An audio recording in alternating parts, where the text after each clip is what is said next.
I think business for me ended up being a lot of people that came on later on in my life that I started to learn a lot from and idolize. There's a lot of people in the Boston scene. Chris Himmel, who is past guest in the show. Yeah. Oh, you had Himmel on? Yeah, I gotta get him back on.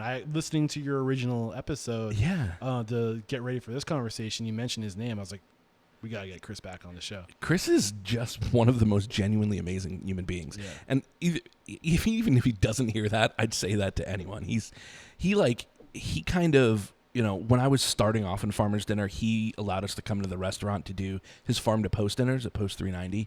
And that was big time for me. I grew up really poor.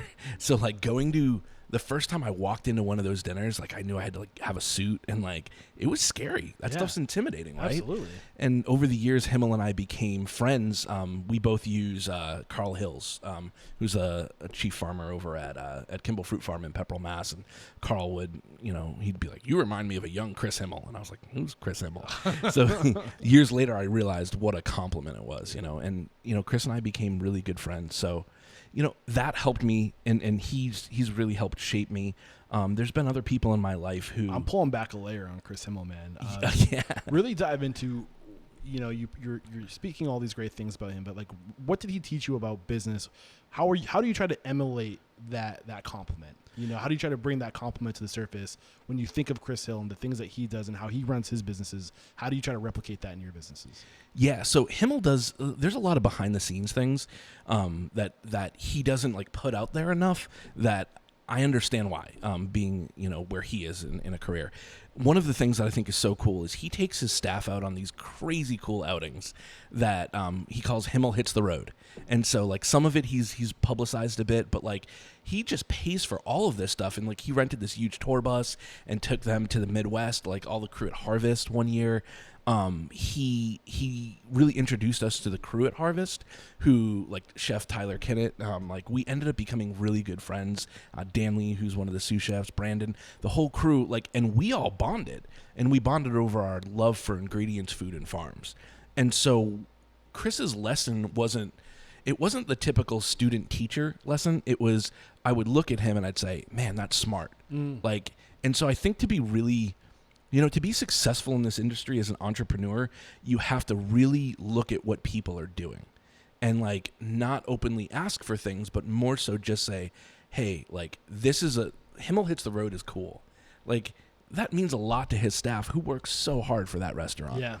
So that's cool. That was a good example. So, I think this is the benefits of actually doing that and taking your people on field trips, right? And letting them, the power of just giving your people perspective, right? And letting them not just see how other people are doing things, but then networking with other passionate people within the industry. Yeah. What he's doing for his team, he's giving them that perspective, but he's also helping them grow their network. Yep. And that in itself is so important in this industry. It's about who you know. It's and this industry is small. Your reputation follows you. So if you can get out there and meet other people and connect with other people with the same passion, that shit compounds. It's you just build momentum.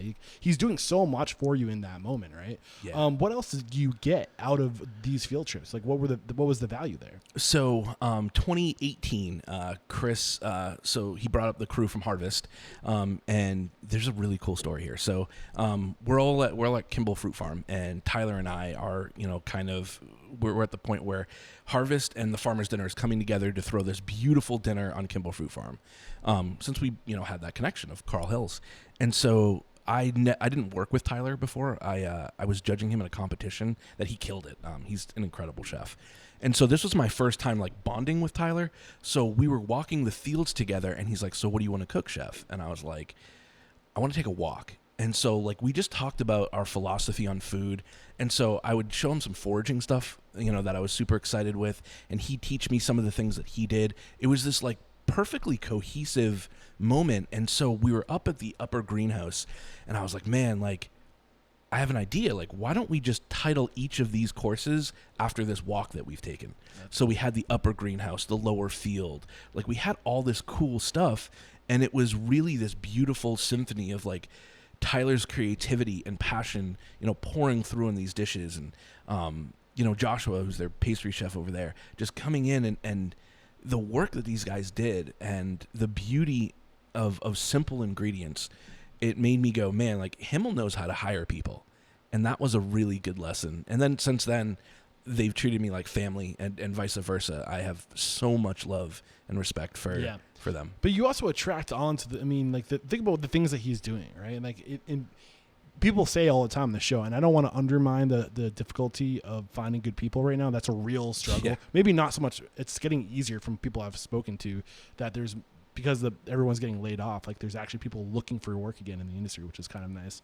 But it's a real challenge. But at the same time, like, what are you doing to attract onto yourself people? Are you this connector who's taking your team on field trips and broadening their horizon? Like, what are you doing to add value aside from a paycheck to your people's lives? And I mean, I know a lot of people are doing a lot, but there's also probably a lot of people listening to this right now saying to themselves, I could probably be doing more, you know?